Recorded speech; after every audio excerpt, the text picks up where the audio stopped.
ॐ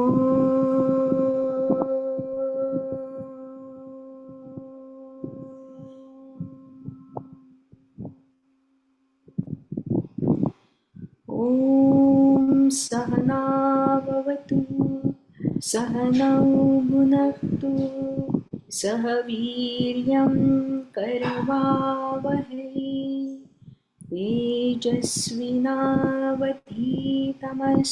मा विद्विषावहै। ॐ शान्ति शान्ति शान्तिः। गुरुर्ब्रह्मा गुरुर्विष्णु गुरुर्देवो महेश्वरः गुरुः साक्षात् परब्रह्म तस्मै श्री गुरवे नमः। तस्मै श्री गुरवे नमः। तस्मै श्री गुरवे नमः। अलंकापुरी पुण्यभूमी पवित्र तिथे नांदतो ज्ञानराजा सुपात्र तया ठविता महापुण्यराशी नमस्कार माझा सद्गुरु ज्ञानेश्वरासी।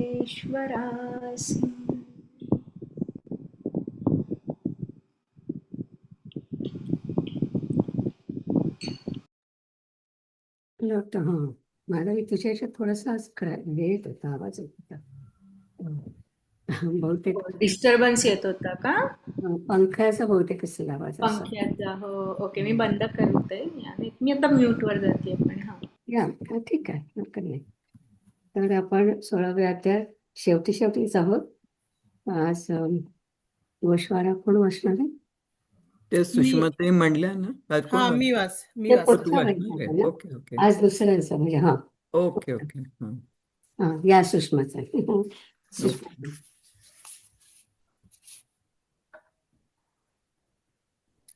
नमस्कार सर्वांना आणि नवरात्रीच्या सर्वांना हार्दिक शुभेच्छा. तर आज ज्ञानेश्वरी अध्याय 16वा दैवासुर संपत्ती भाग योग आणि श्लोक 9 ते 19. श्रीकृष्ण आणि अर्जुनाला दैवी व असुरी संपत्तीबद्दल सांगितले आहेत. मागील भागात आपण असुरी प्रवृत्ती लोकांची लक्षणे पाहिली. निलिमाताईंनी पण मागच्या क्लासमध्ये श्लोक 8, 9, 10 मध्ये असुरी वृत्तीच्या लोकांची मते सांगितली आहेत, याचा उल्लेख पण केला होता. श्लोक 9. माऊली म्हणतात की जोपर्यंत दैवी व असुरी दोहोतील भेद बरोबर कळला नाही तोपर्यंत घोटाळा होण्याचा संभव असतो. म्हणून ते टाळण्याकरता असुरी संपत्तीचे लक्षण सांगणे आवश्यक आहे. असुरी पुरुषांचे ज्ञान नष्ट झालेले असते. या असुरी प्रवृत्तीच्या पुरुषांना आपण सदा पापक्रमच करावे असे वाटते. चुकून सुद्धा यांची पुण्य कर्माकडे प्रवृत्ती होत नाही. या जगाची व्यवस्था लावणारा ईश्वर आहे असे मानायला तयार नसतात. ईश्वराची निंदा करणे एवढेच नसून ते पूर्णपणे नास्तिक बुद्धीचे असतात. त्यामुळे स्वर्गाविषयी आदर व नरकाची भीती पाप पुण्य याचे फळ कसे प्राप्त होईल त्याच्या विरुद्ध असतात. जसे अग्नीला इंधन कधीही पुरत नाही, घिवराचे जाळे ते पाण्याने कधीही भरत नाही, असे कधीही संतुष्ट न होणारे त्यांचे मन आश्रय करून दंभ व मान सन्मानाची इच्छेचा वास करतात. श्लोक 10. मूर्खपणा बाळगून हट्टीपणाचा वास करतात. त्याचा इतरांच्या जीवाला त्रास होईल, ताप होईल हा काहीच विचार करीत नाही व त्या विचारांची दवंडी मिरवतात. श्लोक 11, 12 मध्ये आणि 13 मध्ये वगैरे त्यांची कल्पना काय आहे असुरी प्रवृत्तीच्या लोकांची ते सांगितलेलं आहे. कामभोग हेच एक साध्य आहे. ती चिंता करीत असतात. अमर्याद विवंचना करतात. ती चिंता पाताळावरून खोल व आकाशापेक्षा उंच असते. जशी पतिव्रता स्त्री तिच्या नवऱ्याचा किती पण कठीण परिस्थितीत साथ सोडत नाही, तशी अपार चिंता कधीही सोडत नाही. स्त्री भोग हेच सर्व सुखाचे ठेव वाटते. ह्यांचीच त्यांना हाव असते. तिच्यापेक्षा इतर कसलेही सुख नाहीच असे त्यांचे पक्के मन असते व त्याकरिता ते पाताळ, स्वर्ग व 10 दिशांच्या पलीकडेही धावतात. श्लोक 12. शेकडो कामक्रोध व विश्ववासनेचा पुढचा विचार न करिता जसे आशेने आमिष गिळायला जातो, त्याप्रमाणे त्यांची विश्ववासना प्राप्त होत नसली की नुसत्या आशेवर राहतात व जेव्हा त्याची कामना पूर्ण होत नाही तेव्हा त्यातूनच द्वेष वाढतो व क्रोध उत्पन्न होतो. जसं उदाहरण दिलं आहे की पहारेदाराला दिवसा तो आपल्या मालकाची कामे करतो व रात्रीला चौकीदारी करतो, त्याला मुळीच विश्रांती मिळत नाही. तसेच त्यांची वासना व क्रोध कमी न होता वाढतो व कुठेही मावत नाही व त्या वासना प्रवृत्ती करता लागणारे धन मिळाले नाही तर ते दुसऱ्यांचा घात करून पैसे मिळवतात, दुसऱ्यांना लुटवून आनंद घेतात. श्लोक 13. व ते असे म्हणतात की आज मी हे धन मिळवले, याला मारले व उद्या ते मिळवणार, हा विचार करून स्वतःच धन्य मानतात. ते वाईटात वाईट कामेही करतात. इतरांचे प्राण घेऊन मी किती हुशार आहे, किती संपत्तीचा मालिक आहे व त्याप्रमाणे मी विश्वाच्या धनाचा स्वामी होईल व ज्याच्यावर दृष्टी पडली त्याच्यावर आपला अधिकार समजतात. 14-15 श्लोक. त्या भोगाची हाव कधीच संपत नाही, दररोज वाढत जाते. शेवटी मीच विश्वाचा धनाचा मालिक होईल व त्याच्या बरोबर हवे ते सेवन करीन. माझ्या पुढे ईश्वर, कुबेर, इंद्र, कस्पत म्हणजे एकदम क्षुल्लक प्रमाण आहेत. अशा अविवेकी कल्पना ते असुर प्रवृत्तीचे पुरुष करतात. 16-17 श्लोक. आपण एकट्याने सर्व भोगावे म्हणून जरण मरणादी क्रियाही ते करतात. जसे ओती पदार्थ आणि गरम लोहस्तंभ कधीही लावत नाही, तसे ते ताठाने तटस्थ वर वाकत नाही. कधी कधी महंतपणा आव आणून, जे आपण हे म्हणत होतो दीक्षितपणा, आव आणून यज्ञ करतानाही ते दिसतात, परंतु तो नुसता बाहेरचा देखावा असतो. अहेराच्या रूपाने जगाला लुटण्याची ती त्यांची युक्ती असते. श्लोक 18. मग ते आपण किती महंत आहे असे ते लोक स्वतःच मोठे महंत समजून गर्वाने फुगून जातात. त्यांचा मूर्खपणा, अहंकार व विवेक दुप्पट होतो. बळ व अहंकार झाले की तो सगळी आपली मर्यादा ओलांडतो. त्याने कामाचे हे पित्त खवळते व त्या उष्णतेने क्रोधाचा अग्नी पेटतो. या स्वैर, असुरी व थोर वागण्याने सर्वांच्या अंतर्यामी असणाऱ्या आत्म्याला मात्र फार त्रास व कष्ट होतात व जेव्हा पतिव्रता, सत्पुरुष अशा माझे भक्त अशा थोर महात्म्यांचा छळ करू लागतात तेव्हा, श्लोक 9 मध्ये, तेव्हा मला माझ्या भक्तांचा ॲज अ प्रोटेक्टर कैवार घेऊन या दुष्टांचा समाचार घेणे भाग पडते व मग मी त्या दुष्टांची मनुष्यपणाची पदवी हिरावून घेऊन क्लेश व दुःख यांनी पुरेपूर भरलेल्या नरकात त्यांना कोट्यावधी वर्षापर्यंत ठेवतो. आपला प्रवास मात्र सकारात्मक प्रवृत्तीचा असावा आणि त्याकरता मी तेच असं छोटस हे सांगितलंय की आपण कशाचा त्याग करायचा ते कळले की आपल्याला काय हवे ते कळते. बघ, खरंच, एक्झॅक्टली. या गोष्टी आपल्याला करायच्या नाही एवढंच लक्षात ठेवायचं. आणि आपण एवढ्या म्हणजे असं होत नाही असं नॉर्मल म्हणजे आपल्याला, परंतु एक छोटे छोटे उदाहरण राहतात त्याकरता जर आपल्याला काय म्हणजे कशाचा त्याग करायचा ते हवे असलं की आपल्याला मग ते कळते आणि तेच त्यांनी दिलेलं आहे याच्यामध्ये. अगदी खरंय. गुड, छान झालं. वाचायला सुरुवात करूयात आपण. ताई आल्यात.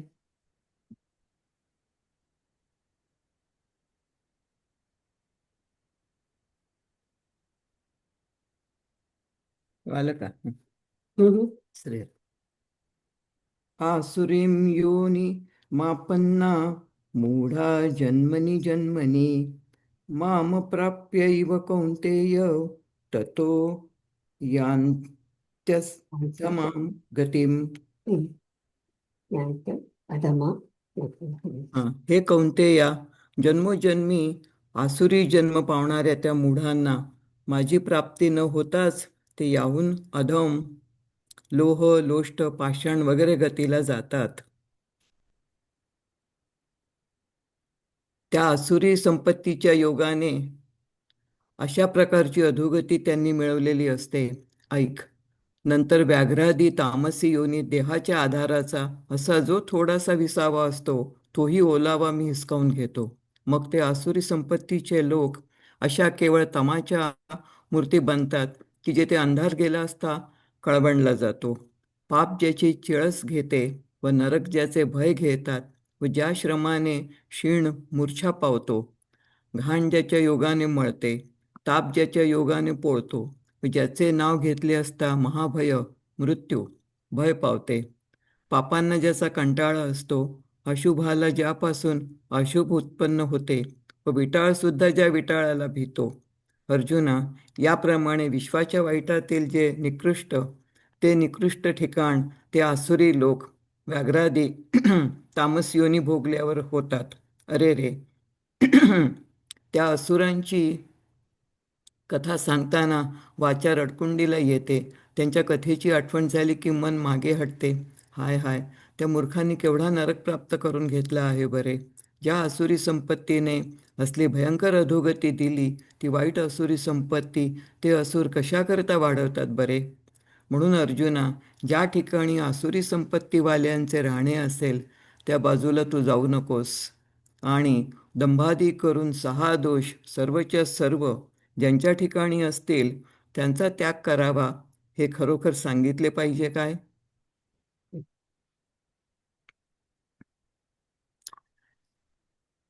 हा ठाय भरी संपत्ती ते आसुरी अधोगती अवधारी जोडिली तिही पाठी व्याघ्रादी तामसा योनी तो माळू ऐसा देहधाराचा उसासा आथी जोही तोही मी बोल्हावा हिरे मग तमची होती एक सरे चेथ गेले अंधारे काळवंडई जयाची पापा चिळसे नरक घेती विवसे क्षीण जाय मूर्छी शिणे जेणे मळू जेणे मळळे तापू जेणे पोळे जयाचेनी नाव सळे जयाचेनी नावे सळे महाभय पापा जयाचा कंटाळा उपजे अमंगळ अमंगळा विटाळू ही विटाळा बिहे जया ऐसे विश्वाचे या वोखटेया अधम जे धनंजया ते होती भोगुनिया तामसा योनी आहा सांगता वाचारडे आठविता मन खिरडे कटारे मूर्खी केवढे जोडिले निरय काई सया ते असुर संपत्ती शोष पोषिती वाऊर जिया दिधले घोर पतन ऐसे म्हणूनी तुवा धनुर्धरा नोहा वेगा तिया मोहरा जेवता वासू आसुरा संपत्तीवंता आणि दंभादी दोषसाही हे संपूर्ण जयांचा ठाई ते त्यजावे हे काही म्हणो कीर. श्लोक 21. त्रिविधम नरकस्येदम द्वारम नाशनमात्मनः. थांबा, बरोबर मी वाचलं. त्रिविधम नरकस्येदम द्वारम नाशनमात्मनः कामक्रोधास्तथा लोभास् तस्मादेतत्त्रयं त्यजेत. बरोबर.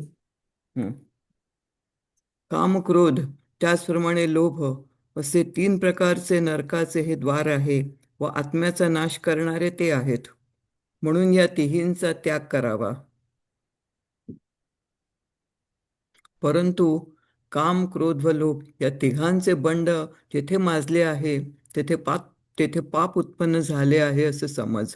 अर्जुना, वाटेल त्यास आपली भेट होण्यास सुलभ जावे म्हणून सर्व दुःखांनी आपला मार्ग अचूक दाखविण्याकरता त्या कामक्रोधाधिकास वाटाडे म्हणून नेमून दिले आहे. अथवा पाप्याला नरक भोगात घालण्याकरता जगामध्ये ही पातकांची पराक्रमी सभाच आहे. जोपर्यंत हे 3 विकार अंतःकरणात उठले नाहीत तोपर्यंत रौरवादी भयंकर नरक आहेत असे परोक्ष रीतीने पुराणिकातून ऐकले जाते. यांच्या योगाने अपाय सोपे आहेत. यांच्या योगाने यातना स्वस्त झाल्या आहेत. हानी ही हानी नाही, तर हे तिघेच मूर्तिमंत हानी आहेत.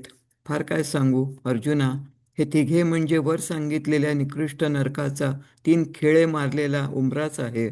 या कामक्रोध लोभामध्ये जो जीवाभावाने उभा असतो, म्हणजे जो या तिघांचा आश्रय करतो, तो नरकरूपी नगराच्या सभेमध्ये सन्मान पावतो. म्हणून अर्जुना, या कामादी दोषांची सर्व बाबतीत निंद असलेली त्रिपुटी टाकावी, असे मी तुला वारंवार बजावून सांगतो.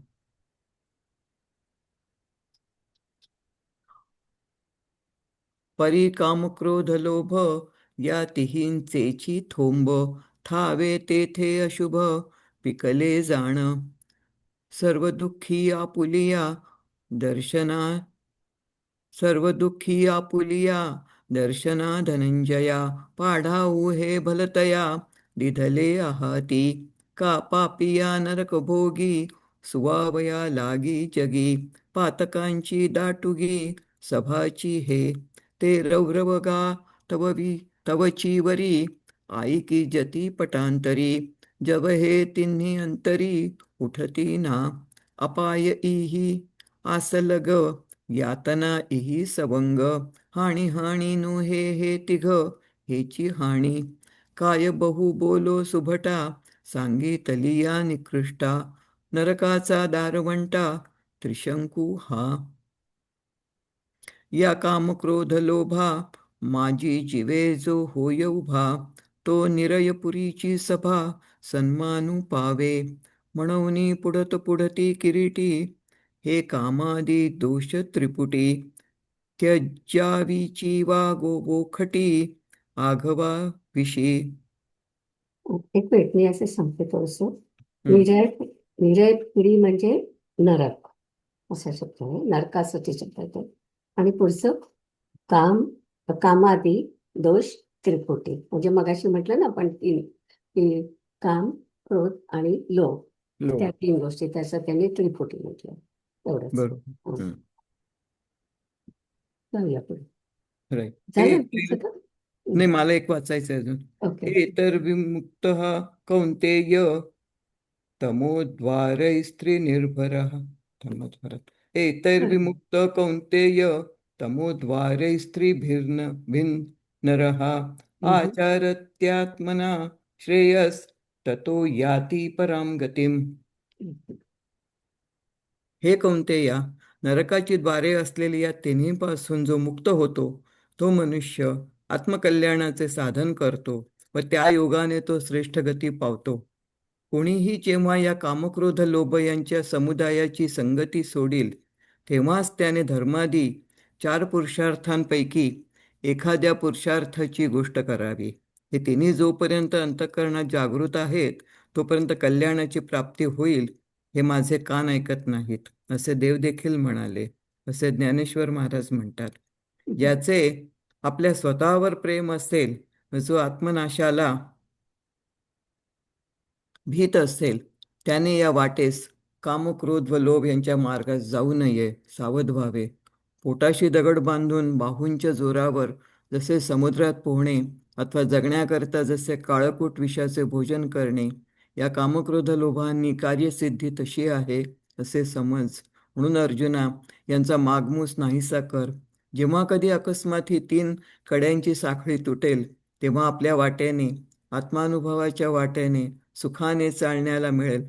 त्रिदोषांनी, कफ, वात, पित्त यांचा अतिरेक यांनी शरीरास टाकल्यावर जसे शरीरास आरोग्य येते, किंवा त्रिपुटीचा, चोरी, चहाडी, शिंदळकी यांचा नाश झाल्यावर नगरात जशी सुखाने नांदणूक होते, अथवा त्रिताप, आध्यात्मिक, आधिभौतिक, आधिदैविक नाहीसे झाल्यावर अंतःकरण जसे आनंदित होते, त्याप्रमाणे कामादिक तिघांनी जो पुरुष टाकलेला आहे, तो जगामध्ये सुख पाहून त्यास मोक्ष मार्गात सज्जनांचा संग मिळतो. मग प्रबळ साधुसंगतीच्या योगाने, सच्छास्त्राच्या साह्याने जन्ममृत्यूरूपी माळरानातून पार पडतो. त्यावेळी ज्या गावामध्ये संपूर्ण आत्मानंद नेहमी राहत असतो, असेच ते गुरुकृपारूपी सुंदर नगर त्यास प्राप्त होते. मग तेथे गुरुकृपेच्या गावात आवडणाऱ्या वस्तूतील शेवटली हद्द, सर्वात अत्यंत आवडता जो माऊली आत्मा तो भेटतो. त्या क्षणीच ही संसाररूपी जन्ममृत्यूरूपी गडबड नाहीशी होते. याप्रमाणे जो कामक्रोध लोभास पार पार नाहीसे करून अगदी मोकळा होतो, तो एवढ्या लाभाचा मालक होतो. धर्माधिका चौहिया तू पुरुषार्थाची तैची मातू करावी जय संघातू सांडील हा. हे तिन्ही जीवी जव जागती तव बरी निकियाची प्राप्ती. हे माझे कान नाईकती देवोही म्हणे. जया आपण पे पडिये आत्मनाशा जो बिहे. तेणे न धरावी हे सोये सावधा होईजे. पोटी बांधोनी पाषाण समुद्री बाही अंगवण. काजियावया जेवण काळकुटाचे इही कामक्रोध लोभेसी. कार्यसिद्धी जाण तैसे म्हणून ठावोची पुसी ययांचा गा. जैकही अवचटे हे तिकडी साखळ तुटे. तै सुखे आपुलिये वाटे चालू लाभे. त्रिदोषी सांडिले शरीर त्रिकुटी फिटलिया नगर. त्रिदाह निमालिया अंतर जैसे होय. तैसा कामादिकी तिघी सांडिला सुख पावोनी जगी.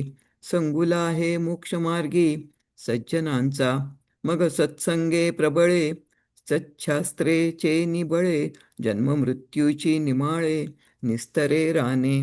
ते वेळी आत्मानंदे आघवे जे सदा वसते बरवे. ते तैसेची पाटण पावे गुरुकृपेचे. तेथ प्रियाची परमसीमा तो भेटे माऊली आत्मा. तये खेवी आटे डिंडिमा संसारी कहे. ऐसा जो कामक्रोध लोभा झाडी करुनी ठाके उभा. तो येवढिया लाभा गोसावी होय. झालं माझं. आता ही हो, आली का पुढे? केतकी छान. आली? हो हो आहे. ओके. अरे वा, थँक्यू. यश शास्त्रविधिमुत्सृज्य वर्तते कामकारसः न स सिद्धिमवाप्नोति न सुखम न पराम गतिम. जो शास्त्रमार्गाचा त्याग करून कामाचे कास धरून वागतो त्याला सिद्धी म्हणजे सुटकेचा मार्ग प्राप्त होत नाही, अथवा ऐहिक सुख मिळत नाही, अथवा श्रेष्ठ गतीही स्वर्ग अथवा मोक्ष मिळत नाही. अथवा हे काही एक न आवडून कामादिकांच्याच ठिकाणी ज्या घातक्याने आपले डोके खुपसले आहे, जो जगात सर्वांवर सारखी कृपा करणारा व हिताहित दाखवणारा दिवा असा जो वेदरूपी बाप जो जुमानीत नाही, जो वेदादिकांच्या आज्ञेची भीड धरीतच नाही व ज्याला आत्महिताची चाडच नाही व जो इंद्रियांचेच लाड वाढवित गेला, काम क्रोध लोभांची कास सोडणारच नाही, म्हणून त्यांना दिलेले वचन जो पाळतो व स्वेच्छारांच्या अफाट रानाचा ज्याने आश्रय केला आहे, जो जन्म मरणाच्या सुटकेच्या ओघातील पाणी पिऊ शकत नाही, एवढेच काय पण त्याला ती सुटकेची गोष्ट स्वप्नात देखील दूर असते आणि परलोकास तर तो मुक्तोच. हे ठाम ठरल्यासारखेच आहे, परंतु ऐहिक भोग देखील त्यास भोगावयास सापडत नाही. तरी माशांच्या लोभाने ब्राह्मण कोळ्यांच्या जातीत शिरला, तो त्या कोळ्यांच्या जातीतही त्याला असला नास्तिक आम्हाला नको म्हणून घेईनात. याप्रमाणे तो आपल्या जातीस व परक्या म्हणजे कोळ्यांच्या जातीसही मुकला. त्याप्रमाणे विषयांच्या गोडीने ज्याने परलोक पालथा केला म्हणजे घालवला, तो इतक्यातच मरणाने त्यास दुसरीकडे नेले. याप्रमाणे परलोक नाही, स्वर्ग नाही व ऐहिक विषयांचा भोगही नाही. तेथे मोक्षाचा प्रसंग तो कुठला? म्हणून कामाच्या बळाने जो आग्रहाने विषय सेवू पाहतो त्याला विषय सुख मिळत नाही अथवा स्वर्ग मिळत नाही किंवा जो उद्धरतही नाही. म्हणून कार्य कोणते हे नाही हा वाचायचं नाहे नावडोनी काही कामादिकांचाची ठाई दाटिली जेणे होई आत्मचोरे जो जगी समान सकृप हिताहित दाविता दीपू तो अमान्यू केला बापू वेदू जेणे न धरीची विधीची भीड न करीची आपली चाड वाढवीत गेल्या कोड इंद्रियांचे काम क्रोध लोभांची कास न सोडीच पाळिली भाष स्वैराचाराचे असोस वळघला रान तो सुटकेची या वाहणी मग विपोन लाहे पाणी स्वप्नीही ते कहाणी दुरीची तया आणि परत्र तव जाये हे कीरतया आहे परी ऐहिकही न लाहे भोग भोगू तरी माशा लागी भुलला ब्राह्मण पाणबुडा रिघला की तेथही पावला नास्तिकवादू तैसे विषयाचे निकोडे जेणे परत्राप केले उबडे तव तोची आणिकीकडे मरणे नेला एवं परत्र ना स्वर्गू ना ऐहिकही विषय भोगू तेथ केऊता प्रसंगू मोक्षाचा तो म्हणूनी कामाचे निबळे जो विषय सेवू पाहे सळे तया विषयो ना स्वर्गू मिळे ना उद्धरितो तस्माच्छास्त्रं प्रमाणं ते कार्याकार्यव्यवस्थितौ ज्ञात्वा शास्त्रविधानोक्तं कर्म कर्तुमिहार्हसि म्हणून कार्य कोणते व अकार्य कोणते याची व्यवस्था जाणण्याला शास्त्र म्हणजे वेद हेच तुला प्रमाण आहे. शास्त्रात सांगितलेले कर्म जाणून ते करणे हे या लोकी तुला योग्य आहे. बाबा अर्जुना याकरता त्याला आपली स्वतःची कीव असेल त्याने वेदाच्या आज्ञेबाहेर वागता कामा नये. ज्याला आपल्या स्वतःची कीव असेल त्याने वेदाच्या आज्ञेबाहेर वागता कामा नये. पतीच्या मताप्रमाणे वागून पतिव्रता स्त्री सहजच स्वतःच्या आत्मकल्याणाला प्राप्त होते. अथवा श्री गुरुवचनाच्या पालनाकडे दृष्टी देणारा शिष्य आत्मानुभवात प्रवेश करतो. हे राहू दे, आपण अंधारात ठेवलेली वस्तू आपल्या हाती यावी असे जर वाटत असेल तर ज्याप्रमाणे अगत्याने दिवा पुढे करावा त्याप्रमाणे अर्जुना संपूर्ण ही पुरुषार्थाचा धर्म अर्थ काम व मोक्ष यांचा जो मालक होईल म्हणतो त्याचे श्रुती व स्मृती यांस बसण्यास आपले मस्तक पुढे करावे. श्रुती व स्मृती यांच्या आज्ञा शिरसावंद्य मानाव्या.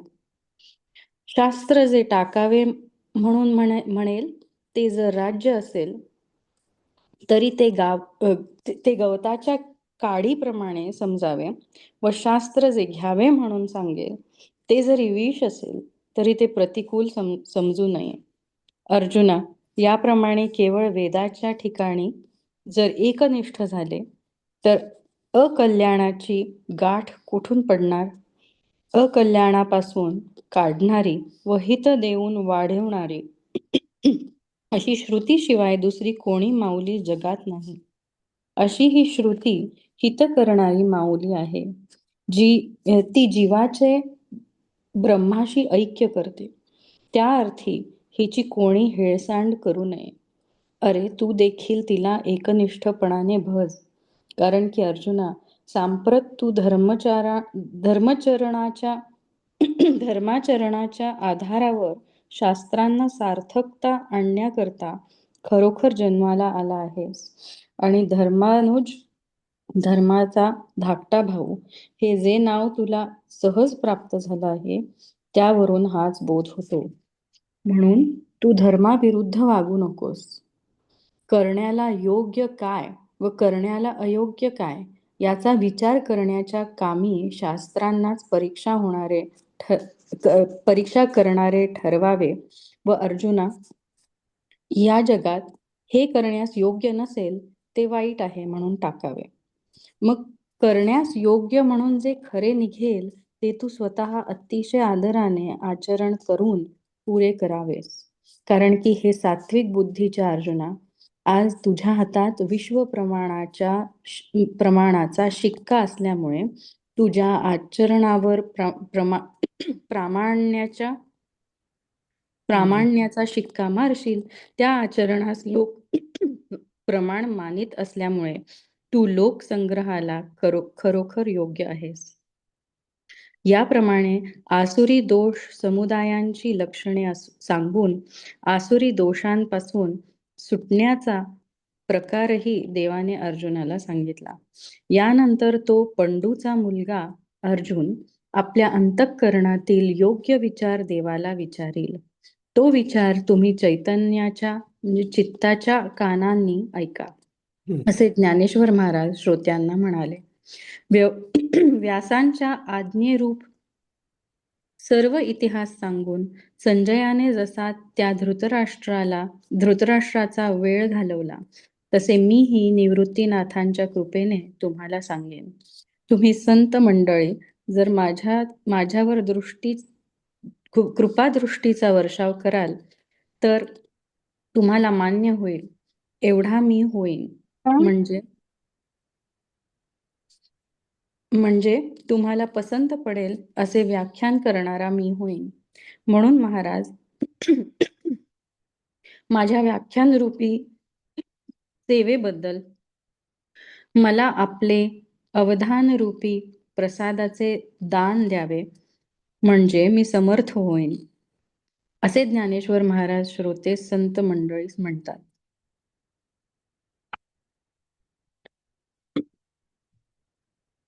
या कारणे पै बापा जया आथी आपली कृपा, तेणे वेदांचिया निरोपा आनन की जे. पतीचिया मता अनुसरोनी पतिव्रता, अनायासे आत्महिता भेटे चिते. ना तरी श्री गुरुवचना दिठी देत जतना, शिष्य आत्मभुवना माझी पैसे. हे असो आपुला ठेवा हाता आथी जरी यावा, तरी आदरे जेवी दिवा पुढा की जे. तैसा अशेषाही पुरुषार्था, जो गोसावी हो म्हणे पार्था. तेणे श्रुती स्मृती माथा बैसणे घापे, शास्त्र म्हणेल सांडावे ते राज्यही तृण मानावे. जे घेववी ते न म्हणावे विषही विरुद्ध. ऐसिया वेदैक निष्ठा जालिया जरी सुभटा, तरी ते आहे अनिष्टा भेटणे गा. पै अहितापासुनी काढिती, हित देऊनी वाढिती. नाही श्रुती परवती माऊली जगा. म्हणूनी ब्रह्मेसी मेळवी, तव हे कोणे न संडावी. अगा तुवाही ऐसीची भजावी विशेषेसी. जे आजी अर्जुना तू येथे, करावया सत्यशास्त्रे सार्थे. जन्मलासी बळार्थे धर्माचेनी, आणि धर्मानुज हे ऐसे बोधेची आले आपैसे. म्हणूनी अनारिसे करू नये, कार्याकार्य विवेकी. शास्त्रेची करावी पारखी, अकृत्य कुडे ते लोकी वाळावे गा. मग कृत्यपणे खरे निगे, ते तुवा आपुलेनी आंगे. आचरवनी आदरे चांगे सारावे गा. जे विश्वप्रामाण्याची मुदी, आजी तुझा होती असे सुबुद्धी. लोकसंग्रहासी त्रिशुद्धी योग्य होसी. एवं आसुरवर्गू आघवा, सांगोनी तेथीचा निगावा. तोही देवे पांडवा निरूपिला, यावरी तो पंडूचा कुमरू सद्भावो जीवींचा. पुसेल तो चैतन्याचा कानी ऐका. संजये व्यासाची निरोपा, तो वेळू फेडिला तया नृपा, तैसा मीही निवृत्ती कृपा सांगेन तुम्हा. तुम्ही संत माझी आकडा, दिठीचा कराल बहुडा, तरी तुम्हा माने एवढा होईन मी. म्हणून निज अवधान, मज वोळगे पसायदान, दिजोजी समर्थ होईन, ज्ञानदेवो म्हणे. इति श्रीमद्भगवद्गीतासु उपनिषत्सु ब्रह्मविद्यायां योगशास्त्रे श्रीकृष्णार्जुनसंवादे दैवासुरसम्पद्विभागयोगो नाम षोडशोऽध्यायः. श्रीसच्चिदानन्दार्पणमस्तु.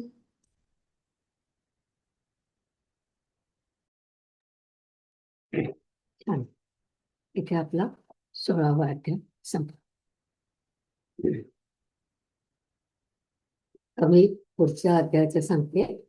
पुढचा अध्याय खरं म्हणजे खूप सोपा आहे, म्हणजे याच्यापेक्षा पण सोपा आहे असं मला वाटतं. त्याचं नाव आहे श्रद्धा विभाग योग. आता श्रद्धेचे पण 3 प्रकार असतात. त्याच्यावरून तुमच्या लक्षात येईल की आता त्या पुढच्या अध्यायामध्ये आपण काय बघणार आहोत की सगळ्याचे 3 प्रकार असतात. म्हणजे तुम्ही कुठलीही गोष्ट घेतली तरी त्याला सत्व रज तम हे 3 गुण असतातच. तर हे बेसिकली आपण आता इथे बघणार आहोत. तर सुरुवातीला ते म्हणतात की श्रद्धात्रय विभाग, म्हणजे श्रद्धेचे 3 विभाग आहेत, सात्विक, राजस आणि तामस. त्याच्याबद्दल ते आधी बोलणार आहेत. आणि बेसिकली आपल्याला सात्विक जो भाग आहे मनाचा तो आपल्याला वाढवायचा आहे. आणि याच्यामध्ये सुरुवातीला निवृत्तीनाथांचं त्यांनी जे नेहमीप्रमाणे काय म्हणतात कौतुक केलेलं आहे. आणखीन त्यांच्या गणपतीच्या स्वरूपात त्यांनी निवृत्तीनाथांना पाहिलेलं आहे. आणि आता आपण जो 16वा अध्यायाचा शेवट बघितला त्याच्यामध्ये आपण 2 वर्ग पाहिले. एक म्हणजे ज्या व्यक्ती शास्त्र पाहून, आता केतकीने जसं वाचलं तसं शास्त्र पाहून त्याच्याप्रमाणे वागतो, सगळं वागतो तो. आणि दुसरा म्हणजे आसुरी, जो शास्त्र पाहून काहीच करत नाही, सगळं वाईटच करतो तो. असे 2 भाग आपण पाहिले. पण आता त्यावेळेसच अर्जुनाचा आता या 17व्या अध्यायामध्ये खूप छान प्रश्न आहे की तो म्हणतो की आणखीन एक वर्ग आहे त्याच्यामध्ये. तो कसा की ज्यांना शास्त्राबद्दल आदर आहे, जसे आपण सगळे लोक आहोत, पण आपल्याला बरंच अज्ञान असतं. म्हणजे काय करायचं आपल्याला शास्त्रामध्ये लिहिले, पण तसंच आपण कसं वागतो तसं एक्झॅक्टली आपण वागत नाही. म्हणजे हे आपलं अज्ञान असतं. अज्ञान म्हणजे अशा दृष्टीने म्हटलं जातं की जेव्हा तुम्ही आत्मज्ञानी असता ते तुम्हाला पूर्ण ज्ञान असतं. तेवढं आपल्याला नाही, आपल्याला थोडं ज्ञान असतं, म्हणजे अज्ञानही खूप असतं. तर मग अशा लोकांना कशी गती मिळते असा अर्जुनाचा प्रश्न आहे. की म्हणजे आपण अगदी 2 भाग झाले, दैवी संपत्ती आणि आसुरी संपत्ती. पण सगळेच जण असे दोन्ही टोकाला नसतात ना, आपल्यासारखे खूप लोक मध्येच असतात. मग त्यांचं काय होणार आहे? त्यांना आपल्या शास्त्राबद्दल आदर आहे, आपल्याला शास्त्राने सांगितलं ते आपल्याला सगळं आदरणीय असतं. आणि पण ते सगळं समजून घेण्याची बुद्धी नसते किंवा कुवत नसते. तर अशा लोकांनी काय करावं असा प्रश्न आहे. आणि त्याचं उत्तर 17व्या अध्यायात आहे. आणि मला ते खूप इंटरेस्टिंग वाटतं की कळत असताना की दोन्ही अगदी टोकाटोकाची लोक किती कमी मिळतात आपल्याला.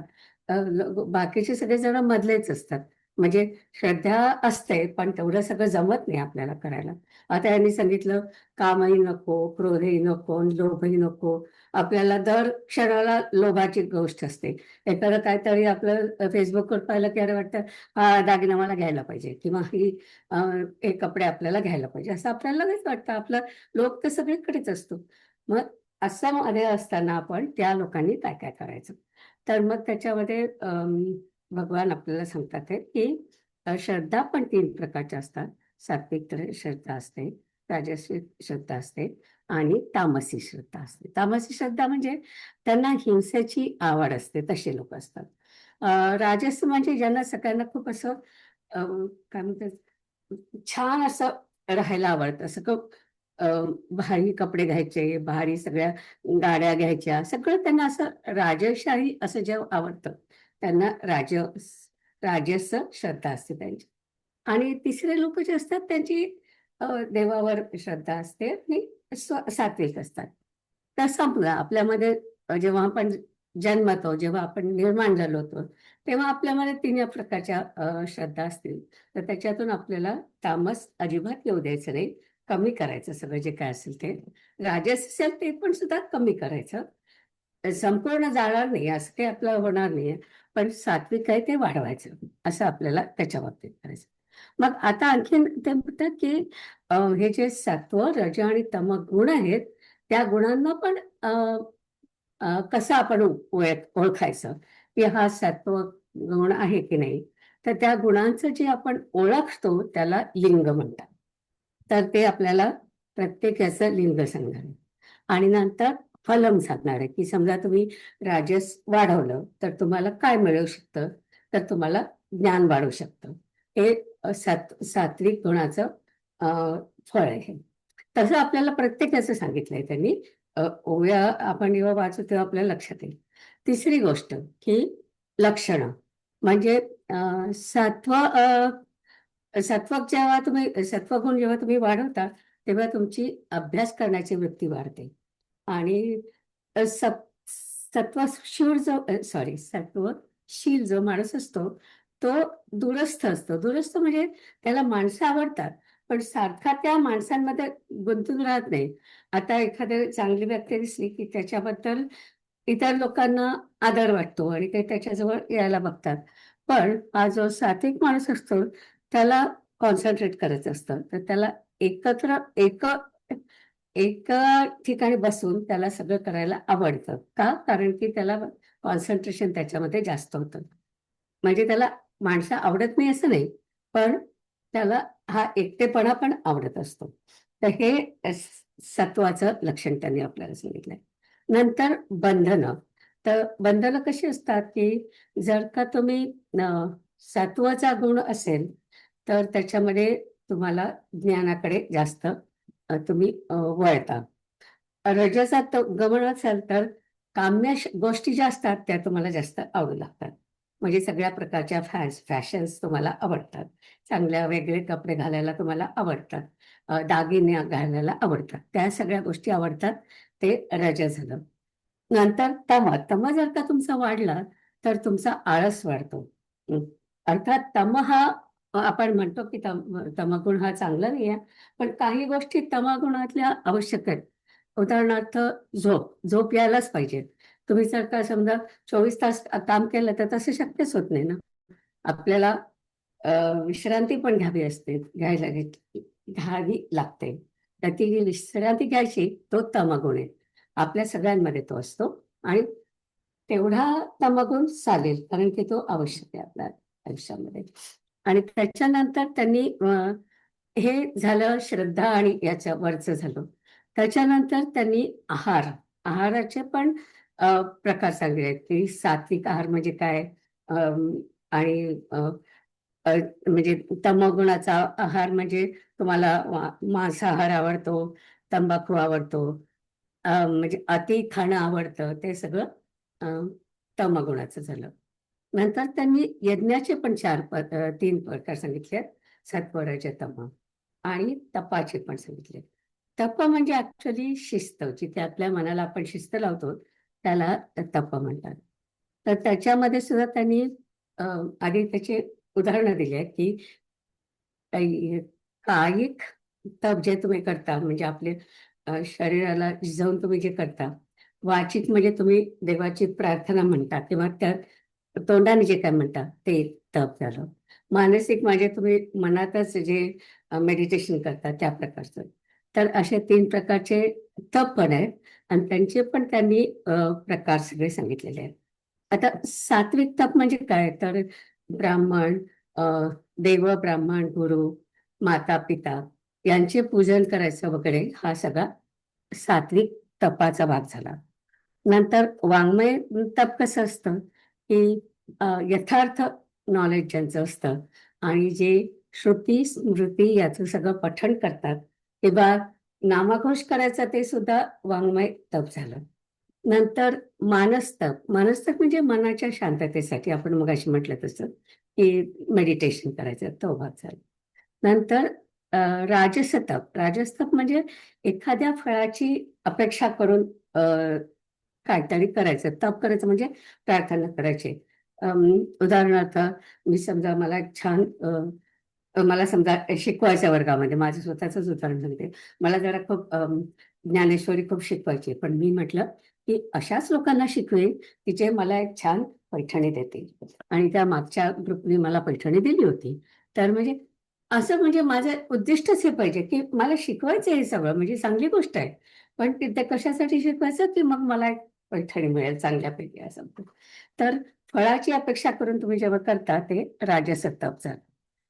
तपच आहे, पण त्याच्यामध्ये तुमची ही इच्छा, फळ मिळवण्याची इच्छा असते. नंतर तामस तप म्हणजे मूर्खपणाचे उदाहरणं त्यांनी त्याच्यामध्ये दिलेले आहेत. आणि ज्ञानेश्वर महाराजांना तर खूप छान उदाहरणं देता येतात, तर ते पण वाचण्यासारखं आहे. नंतर दान तुम्ही जे करता त्या दानामध्ये सुद्धा त्यांनी सात्विक दान, राजस दान आणि तामस दान असे 3 सांगितले. सात्विक दान म्हणजे तुम्ही जेव्हा चांगल्या ठिकाणी दान देता, आपण म्हणतो सत्पात्री दान जे देता ते सात्विक दान झालं. राजस दान म्हणजे तुम्ही फळाच्या इच्छेने जेव्हा दास देता. उदाहरणार्थ आपल्याकडे इंडियामध्ये शाळांना डोनेशन द्यावं लागतं. तर तुम्ही डोनेशन देता. डोनेशन ही चांगली गोष्ट आहे. पण ते कशासाठी देतात? तुमच्या मुलाला तिथे ॲडमिशन मिळावं म्हणून. ते तुमचं फळ तुमच्या मनात असतं. तर तो राजस दान झालं. नंतर तामस ज्ञान म्हणजे काहीतरी अम, चुकीच्या व्यक्तीला द्यायचं किंवा चुकीच्या ठिकाणी द्यायचं किंवा आपल्याकडे लाच देण्याची पण खूप पद्धत आहे. तर एखाद्या ऑफिसरला जाऊन तुम्ही पैसे द्यायचे, तर ते पण तुमचं दानच आहे, पण ते दान तामसी दान आहे, ते चांगलं नाही आपल्याला. तर हे 3 गोष्टी लक्षात ठेवायच्या की सात्विक म्हणजे चांगलं, राजस म्हणजे मे बी आणि तामस म्हणजे अजिबात नाही. अशा गोष्टी प्रत्येकाच्या त्यांनी प्रत्येक गोष्टीमध्ये या 3 गोष्टी त्यांनी आपल्याला सांगितल्या. आणि त्याच्यानंतर तुम्हाला जर का आत्मज्ञानाकडे जायचं असेल, तर काय करायला पाहिजे? आपल्या सगळ्यांमध्ये तमगुण आहे. तर म्हणजे तामस आपल्या वृत्ती असतात. त्याच्यातल्या ज्या आवश्यक तामस गुणी वृत्ती आहेत त्या आपण ठेवायच्या. जसं मी म्हटलं की झोप हा तामसी प्रकार आहे. पण आपण 8 तास जे काही झोपायचं असतं किंवा माझ्यासारख्या लोकांना 5 किंवा 6 तास झोपायचं असतं. ते झोपायचं, दॅट्स ओके. नंतर पण बाकीच्या ज्या असतात ना, ते आता मी रिटायर झाले आहे, तर मग रात्री तर मी 7 तास, 6 तास झोपते, पण दुपारी पण 2-3 तास झोपून घ्यायचं. हे जे जास्तीचं झोपणं वगैरे आहे, ते कमी करायला पाहिजे. म्हणजे तामसमधला हा भाग आपल्याला कमी करायला पाहिजे. किंवा काही वाईट आपल्या मनात विचार आले, की त्याच्यामध्ये हिंसक काही विचार असतील काहीतरी, तर तो सगळा तमाचा भाग झाला. आणि राजस म्हणजे जेव्हा महत्वाकांक्षा होते लोकांना, की मला आता हे मिळालं, याच्यापासून मला आणखी काहीतरी मिळालं पाहिजे, आणखी काहीतरी. नेहमी आणखीच हा भाग असतो. तो राजस गुण झाला. तर तो पण आपल्याला कमी करायला पाहिजे. तुम्ही ऑफकोर्स तुम्हाला या जगात राहायचं तर तुम्हाला काहीतरी महत्वाकांक्षा पाहिजे, पण त्या योग्य महत्वाकांक्षा आपल्याला ठेवायच्या असतात. नंतर सात्विक. सात्विक म्हणजे जेव्हा तुम्ही चांगल्या सवयी, आता तुम्हाला सगळं त्या पूर्ण अध्यायामध्ये तुम्हाला हे सांगणार आहे की सात्विक म्हणजे काय काय. तर ते सगळं आपण जर करत राहिलो तर आपला सात्विक गुण वाढतो. आणि असा सात्विक गुण वाढत वाढत अशा ठिकाणी जायचं आपल्याला की त्याच्यानंतर आपल्याला निर्गुणाकडे जायचं आहे. म्हणजे सात्विक गुण पण नको तिथे, आपण परमेश्वराशी एक व्हायचं. अर्थात हे फक्त ज्ञानेश्वर महाराज किंवा तुकाराम महाराजच करू शकतात. आपल्याला ते खूप अवघड आहे, पण दॅट्स अ लास्ट गोल असं त्यांचं असतं की कमी करायचं, रजत कमी करायचं आणि सत्व वाढवायचं. पण सत्व इतकं वाढवायचं की शेवटी तुम्ही देवाशी एकरूप होता इथपर्यंत वाढवायचं. म्हणजे मग तुम्ही निर्गुणाकडे जाता, गुणामधून निर्गुणाकडे जायचं. असं इथपर्यंत त्यांनी सांगितल्यानंतर एक वेगळाच विषय शेवटच्या श्लोक 23 ते 28 मध्ये एक वेगळा विषय त्यांनी घेतलाय. तो म्हणजे ओम सत ओम तत्सत म्हणतो आपण. ओम तत्सत हा जो विचार आहे आपल्या वेदामध्ये, त्याच्याबद्दल त्यांनी सांगितलेलं आहे.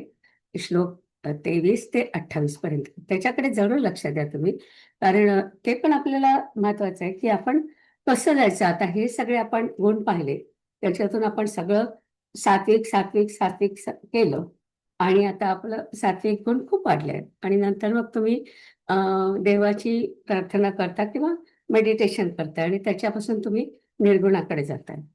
तर हे आपलं उद्दिष्ट असायला पाहिजे की सत्वापर्यंत जायचं आणि त्याच्यानंतर निर्गुणाकडे जायचं. आणि जेव्हा आपण हे म्हणतो की ओम तत्सत, तत्सत म्हणजे तत् म्हणजे ब्रह्माचं आपण जे म्हणतो, आणि तत् म्हणजे तोच आहे. म्हणजे आपल्यालाच म्हणायचं आहे की सगळीकडे फक्त ब्रह्मच आहे. ही जेव्हा तुमची वृत्ती असते तेव्हा तुम्ही निवृत्त काय म्हणायचं निर्गुण वृत्तीकडे जाता. तर ते म्हणून त्यांनी ओम तत्सत हे सांगितलेलं आहे. तर मोक्षाकडे जाण्याचा तो मार्ग आहे म्हणून त्यांनी ते शेवटी सांगितलेलं आहे. आणि तो पण एक विचार खूप शिकण्यासारखा आहे की आपल्याला ह्या सगळ्यामधून आपल्याला पुढे काय करायचं आहे. अर्थातच आपण सगळे काही संन्यासी होणार नाही आहेत किंवा त्या मार्गाने जाणार नाही आहात, पण आपल्यामधले जे चांगले गुण आहेत ते आपल्याला वाढवायचे आहेत. आणि जेव्हा तुम्ही ओम तत्सत म्हणून आपल्यातले चांगले गुण वाढवता, त्याला ब्रह्मसंकल्प असं म्हणतात. ब्रह्मसंकल्प. ब्रह्म म्हणजे एकदम परब्रह्म आपण जे म्हणतो त्याच्याबद्दल बोलतोय आपण. तर ब्रह्मसंकल्प त्याला म्हणतात. त्याच्याबद्दल त्यांनी आपल्याला सांगितलंय. खूप महत्वाचा आणि छान विचार येतो की काय करायचं आपल्याला, हे सगळं शिकून काय करायचं आहे. तर आपल्यातले अ, तामसी गुण कमी करायचे आहेत, राजसी गुण कमी करायचे आहेत आणि सात्विक गुण वाढवायचे. तर अशा प्रकारचा हा अध्याय आहे. चांगला इंटरेस्टिंग आहे आणि मला वाटतं जास्त म्हणजे सांगायचं पण नाही. आता जसं आपण पाहिलं 16व्या अध्याय, तसा सोपा आहे शिकायला सुद्धा तो अध्याय. तसाच हा पुढचा जो अध्याय आहे तो पण खूप चांगला आहे, म्हणजे शिकण्यासारखा आहे. त्याच्यातून आपल्याला काय करायचं ते आपल्याला बघायचं. तर अर्थातच सगळ्या गोष्टी आपल्याला करायला होणार नाही, पण जे आपल्याला जमेल ते आपल्याला करायचं. तर अशी त्याची समरी झाली. आता आपण थांबूया इथे आणि अजून आहे वेळ, पण हरकत नाही, आपण दुसरं काय बोलू शकतो. आपण वसायदान म्हणूया, मग थांबूया. आता विश्वात्मके देवे येणे वाग्यज्ञे तोषावे दोषो निमज द्यावे पसायदान हे जे खळांची व्यंकटी सांडो तया सत्कर्मी रती वाढो भूता परस्परे पडो मैत्र जीवांचे दुरितांचे तिमिर जावो विश्वस्वधर्म सूर्ये पाहो जो जे वांछील तो ते लाहो प्राणिजात वर्षत सकळ मंगळी ईश्वर निष्ठांची मांदियाळी अनवरत भूमंडळी भेट तू भूता चला कल्पतरूंचे आरव चेतना चिंतामणीचे गाव बोलते जे अर्णव पियुषांचे चंद्रमे जे अलांछन मार्तंड जे तापहीन ते सर्वाही सदा सज्जन सोय रे होतु किंबहुना सर्वसुखी पूर्ण हो नीती लोकी भजी जो आदिपुरुषी अखंडित आणि ग्रंथोपजीविये विशेषी लोकीये दृष्टादृष्टविजये होवावेजी येथ म्हणे श्री विश्वेश्वराव हा होईल दान पसाव येणे वरे ज्ञानदेवो सुखिया झाला सुखिया झाला, सुखिया झाला. ॐ पूर्णमद पूर्णमिदं पूर्णात् पूर्णमुदच्यते पूर्णस्य पूर्णमादाय पूर्णमेवावशिष्यते. ॐ शान्ति शान्ति शान्तिः.